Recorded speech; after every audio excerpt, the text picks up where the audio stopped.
সুপ্রিয় বন্ধুরা, আজকের ভিডিওটি আপনার জন্য অনেক গুরুত্বপূর্ণ হতে চলেছে। আর সেজন্যই আমার অনুরোধ থাকবে ভিডিওটি শুরু থেকে শেষ পর্যন্ত খুব মনোযোগ সহকারে শোনা। কারণ এখানে আমি যে কথা বলবো সেটা মূলত আপনাকে ঘিরেই। আপনার জীবনের সবচাইতে বড় বাধা হতে পারে আপনার নিজস্ব চিন্তা। ব্যাপারটা কেমন নয়? আপনার ভেতরে যত নেতিবাচকতা, যত ভয়, সংশয়, দ্বিধা, হীনমন্যতা, এইগুলি মূলত আপনাকে পিছিয়ে রাখে।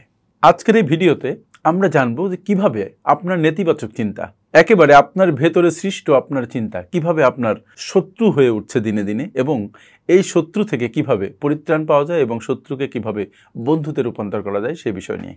চিন্তার শক্তি, এটা কি আপনার জন্য অভিশাপ নাকি আশীর্বাদ?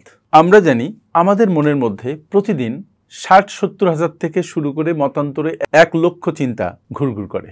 আবার এই চিন্তাগুলোর মধ্যে প্রায় ৮০ ভাগই হচ্ছে নেতিবাচক চিন্তা, আর ৯৫ ভাগ চিন্তা হচ্ছে পুনরাবৃত্তি, মানে একই চিন্তা বারবার রিপিটেশন হয়। যেমন আপনি যদি বারবার বলতে থাকেন যে আমার দ্বারা এটা হবে না, আমি এটা পারবো না, আমি খুব ছোট মানুষ, আমার দ্বারা এত বড় কাজ কিভাবে সম্ভব, তাহলে এই যে চিন্তাগুলো বারবার আপনার ভিতরে ঘুরপাক খেতে থাকে এবং আপনার ভেতরে জন্মানো যে আত্মবিশ্বাস, সেই বিশ্বাসে ভাঙন ধরায়, সেই বিশ্বাসের চক্রকে ভেঙে ফেলে। আসলে চিন্তা হচ্ছে একটা বীজের মতন। এটা যখন আপনার মনের মধ্যে বপিত হয় তখন সেটা কাজ শুরু করে এবং আস্তে আস্তে সেটা নার্চার্ড হয় এবং বড় হতে থাকে। যদি সেটা ব্যর্থতার চিন্তা হয় তাহলে সেটাই আপনাকে ব্যর্থ করে দেবার জন্য যথেষ্ট।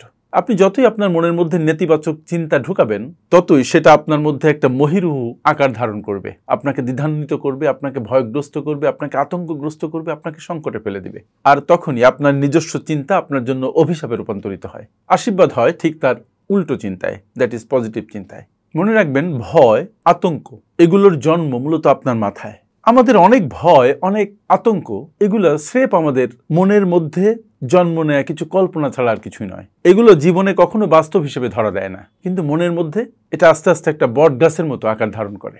মন বলে যে যদি আমি না পারি তাহলে লোকজন হাসবে, লোকজন আমাকে নিয়ে ব্যঙ্গ করবে, আমাকে নিয়ে রং তামাশা করবে এবং আমি অপমানিত হব।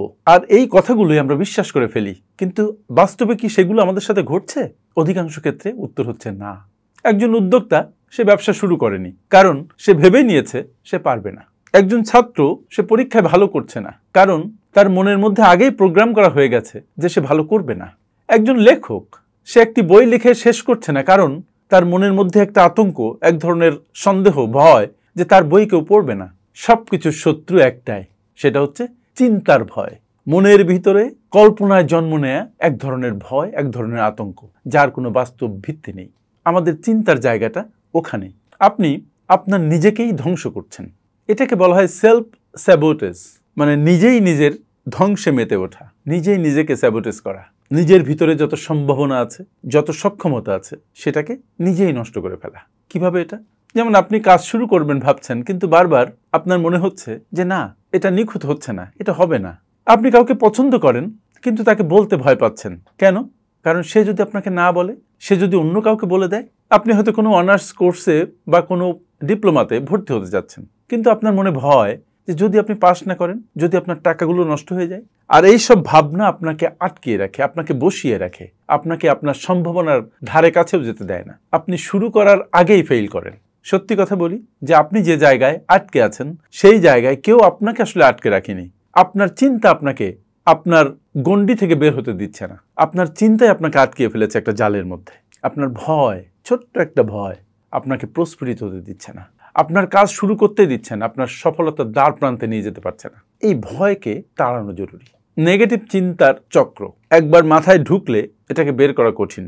আপনি যখন বারবার নেগেটিভ চিন্তা করতে থাকেন, কোনো একটা বিষয় নিয়ে বারবার ব্যর্থ হবার ভয়ে থাকেন, তখন আপনার শরীরে কর্টিসল বেড়ে যায়। আর তার ফলে আপনার মধ্যে উদ্বেগ, অবসাদ, উদ্বিগ্নতা, সিদ্ধান্তহীনতা, আত্মবিশ্বাসে ঘাটতি, এই বিষয়গুলো তৈরি হয়।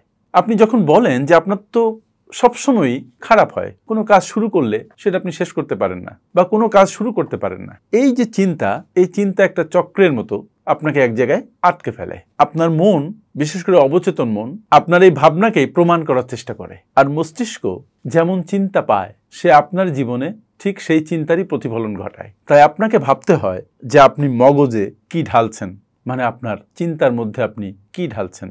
সেটা কি পজিটিভ কিছু নাকি নেগেটিভ কিছু? সেটা কি সাহস নাকি ভয়? সেটা কি বিশ্বাস নাকি অবিশ্বাস। চিন্তাকে নিয়ন্ত্রণ করা যায়, এটাই সুসংবাদ। এখন প্রশ্ন হচ্ছে যে চিন্তা, বিশেষ করে নেগেটিভ চিন্তা, সিদ্ধান্তহীনতা, নেতিবাচক চিন্তা যেটাকে বলছি, যেটা আমাদেরকে কুরে কুরে খায়, আমাদেরকে ব্যর্থ করতে উঠে পড়ে লাগে, সেই চিন্তাকে কি নিয়ন্ত্রণ করা যায়? উত্তর হচ্ছে 100 ভাগ যায়। কিন্তু সেটা কিভাবে? সেই প্রসেস কি খুব সহজ? নো, সেই প্রসেস আদৌ সহজ নয়। কারণ এই চিন্তাকে রিপ্লেস করতে আপনাকে অনেক কাজ করতে হয়, আপনাকে সিদ্ধান্ত নিতে হয়, আপনাকে মন প্রাণ দিয়ে প্র্যাকটিস করতে হয়। কিভাবে? চিন্তাগুলো লিখে ফেলুন। নেতিবাচক ভাবনাগুলো লিখে ফেললে আপনি বুঝতে পারবেন এগুলো কতটা অযৌক্তিক। চ্যালেঞ্জ করুন, আমি পারবো না এই চিন্তাটিকে প্রশ্ন করুন। কেন পারবো না? প্রমাণ কি? অতীতে পারি নাই? রিফ্রেম করুন। যেমন আমি ভয় পাচ্ছি, তার পরিবর্তে আপনি বলতে থাকুন আমি নতুন কিছু শিখতে চাচ্ছি, আমি আত্মবিশ্বাসী। প্রতিদিন সকালে 3টি ভালো জিনিস লিখুন, এতে আপনার মন ধীরে ধীরে পজিটিভ হতে শুরু করবে। ভাবনা আটকে না থেকে কাজ শুরু করুন। ভয় দূর হয় না, এই চিন্তাকে বাদ দিন, দিয়ে ভয় নেই এই চিন্তা করুন। মনে রাখবেন, চিন্তা আপনার বানানো, চিন্তা আপনারই সৃষ্টি এবং আপনি তা বদলাতে পারেন। আপনি আপনার মনকে প্রশিক্ষণ দিতে পারেন, ঠিক যেমনি আপনি আপনার শরীরকে প্রশিক্ষণ দেন। প্রতিদিন মাত্র 5-10 মিনিট করে চিন্তার ব্যায়াম করুন। শরীরের ব্যায়াম করলে যেমন মাসল বিল্ড আপ হয়, চিন্তার ব্যায়াম করলে ঠিক চিন্তার মাসলও বিল্ড আপ হয়। এক্ষেত্রে মেডিটেশন, পজিটিভ চিন্তা, বই পড়া, নিজের সঙ্গে পজিটিভ কথা বলা, পজিটিভ অ্যাফার্মেশন করা, এগুলো আপনাকে একজন সুন্দর চিন্তার মানুষ হতে দারুণভাবে সহযোগিতা করবে। আপনার চিন্তাই আপনাকে নিয়ন্ত্রণ করতে পারে, আপনাকে গড়ে তুলতে পারে, যদি আপনি চান, যদি আপনি তাকে নিয়ন্ত্রণ করেন। আর তা না পারলে আপনার চিন্তাই আপনার সবচাইতে বড় শত্রুতে রূপান্তরিত হবে। আপনার যদি মনে হয় যে এই ভিডিওটি আপনার ভিতরের ভয়কে চিনতে সাহায্য করেছে, তাহলে এই ভিডিওটি আপনি আপনার প্রিয়জনদের সাথে শেয়ার করতে ভুলবেন না। কমেন্টে লিখুন যে আপনার সবচাইতে ভয় কোন বিষয় নিয়ে, কি আপনি পারেন না। আপনি যদি আপনার চিন্তাকে নিয়ন্ত্রণ করতে না পারেন, আপনি আপনার জীবনের গতিপথ নিয়ন্ত্রণ করতে পারবেন না। আপনার পকেটে টাকা আসবে না, আপনি ভালো চাকরি পাবেন না, আপনি ভালো ব্যবসা দাঁড় করাতে পারবেন না। সুতরাং কোনো কিছু দাঁড় করানোর আগে নিজের চিন্তাকে দাঁড় করান। নেগেটিভিটির পরিবর্তে পজিটিভ চিন্তা দিয়ে নিজেকে পরিপূর্ণ করুন। অবিশ্বাস যেটা আছে, নিজের পরে যে সংকোচ আছে, দ্বিধা আছে, ভয় আছে, সেটাকে বিশ্বাসে রূপান্তর করুন। এবং আপনার মনের শক্তি আপনাকে নিয়ে যেতে পারে আকাশসমান দূরত্বে। আর আপনার মনের কল্পিত ভয় আপনাকে ধ্বংসের দ্বার প্রান্তে নিয়ে যেতে পারে। আমার সাথে এতক্ষণ থাকার জন্য অনেক অনেক ধন্যবাদ। আসসালামু আলাইকুম।